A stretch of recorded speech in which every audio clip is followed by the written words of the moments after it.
ନମସ୍କାର, ଆମେ ଭିଓ କଟ୍ ଅଫରେ ପ୍ରବେଶ କରୁଛୁ। ଆଜିର ଭିଡିଓରେ ଆମେ ଭିଓ ସକ୍ରିୟ ଋଣ CLFVO ପ୍ରବେଶ କରିବୁ। ଆସନ୍ତୁ ପ୍ଲସ୍ ବଟନ୍ ଉପରେ କ୍ଲିକ୍ କରିବା ଏବଂ ଏଠାରେ ଋଣର ଉତ୍ସ ହେଉଛି CLF ଏବଂ ବ୍ୟାଙ୍କ ବିକଳ୍ପ। ଆମେ CLF ଚୟନ କରିବୁ। ସଂଖ୍ୟା 4 କାରଣ ସଂଖ୍ୟା 3ରେ ଆମେ ବନ୍ଦ ଋଣ ପ୍ରବେଶ କରିଛୁ, ତେଣୁ ଏଠାରେ ସକ୍ରିୟ ଋଣ ସଂଖ୍ୟା 4 ହେବ। ପାଣ୍ଠି ଉତ୍ସ ଏଠାରେ ଆପଣ CIF ଚୟନ କରିବେ। ଆମେ CIF ରୁ ଋଣ ନେଇଛୁ। ଋଣ ପ୍ରଦାନ ତାରିଖ ଏଠାରେ ଆପଣ କଟ୍ ଅଫ୍ ତାରିଖ ଦେଖିବେ। ଆପଣ ଏହାକୁ ପରିବର୍ତ୍ତନ କରିପାରିବେ। ଆମେ ଏହି ଋଣ କେଉଁ ତାରିଖରେ ପ୍ରଦାନ କରାଯାଇଥିଲା ତାହା ଚୟନ କରିବୁ। ଋଣ ପରିମାଣ ଭିଓ କେତେ ଟଙ୍କା ପାଇଛି? 5 ଲକ୍ଷ ଟଙ୍କା।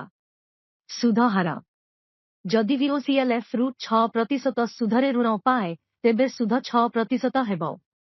ମୂଳ ଋଣ ଅବଧି ମାସ। ସମୟ ସୀମା ଅତିକ୍ରମ ହୋଇଗଲା। ଅକାଳରେ କିଛି ନାହିଁ। ପ୍ରତି ମାସରେ ଦେୟ ଦିଆଯାଉଛି, ତେଣୁ ଆମେ ଅକାଳରେ କିଛି ରଖିବୁ ନାହିଁ। ବାକି ଅବଧି ଏହି ଋଣ ପରିଶୋଧ କରିବାକୁ ଆଉ କେତେ ମାସ ବାକି ଅଛି? 400 ମାସ। ପ୍ରଧାନ ଶିକ୍ଷକ ମରାମତି କରିଛନ୍ତି। ତୁମେ କେତେ ଜଣ ପ୍ରିନ୍ସିପାଲଙ୍କୁ ଭିଓରୁ CLF ଦେଇଛ? ଆସନ୍ତୁ ଧରିନେବା ଯେ ଟଙ୍କା ଦେୟ ଲକ୍ଷ ଟଙ୍କା ରୋଜଗାର ହୋଇଛି। ଆପଣ ମୂଳ ବକେୟା ପରିମାଣ ସଞ୍ଚାଳିତ ଭାବରେ ଗଣନା କରିବେ।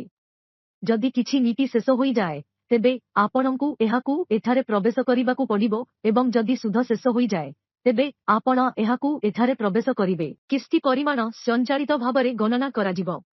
ପରିଶୋଧର ଆବୃତ୍ତି ମାସିକ ହେବ। ଆମେ ବିବରଣୀ ସେଭ୍ କରିବୁ। ହଁ ଉପରେ କ୍ଲିକ୍ କରି ଆପଣ EMI ଦେଖିପାରିବେ ଏବଂ ଏହାକୁ ପରିବର୍ତ୍ତନ ମଧ୍ୟ କରିପାରିବେ। EMI ଡାଉନଲୋଡ୍ ହେବ। ତୁମେ ସେୟାର କରିପାରିବ। ତୁମେ ପ୍ରିଣ୍ଟ ନେଇପାରିବ। ଆମେ ବିବରଣୀ ସେଭ୍ କରିବୁ। ଡାଟା ସଫଳତାର ସହ ସଞ୍ଚୟ ହେଲା। ସେହିପରି ସକ୍ରିୟ ଋଣ ପ୍ରବେଶ କରାଯିବ। ଯଦି CLF ରୁ ଭିଓ ପର୍ଯ୍ୟନ୍ତ ଅନ୍ୟ କୌଣସି ଋଣ ଚାଲୁଛି ତେବେ ପ୍ଲସ୍ ବଟନ୍ ଉପରେ କ୍ଲିକ୍ କରନ୍ତୁ। ପ୍ରଥମେ ଆମେ ଋଣର ଉତ୍ସରେ CLF ଚୟନ କରିବୁ। ଯଦି ପାଣ୍ଠି ଉତ୍ସରେ CLF ରୁ ଭିଓରେ ଅନ୍ୟ କୌଣସି ଋଣ ଚାଲୁଛି ତେବେ ଆପଣ ତାହା ଚୟନ କରିପାରିବେ।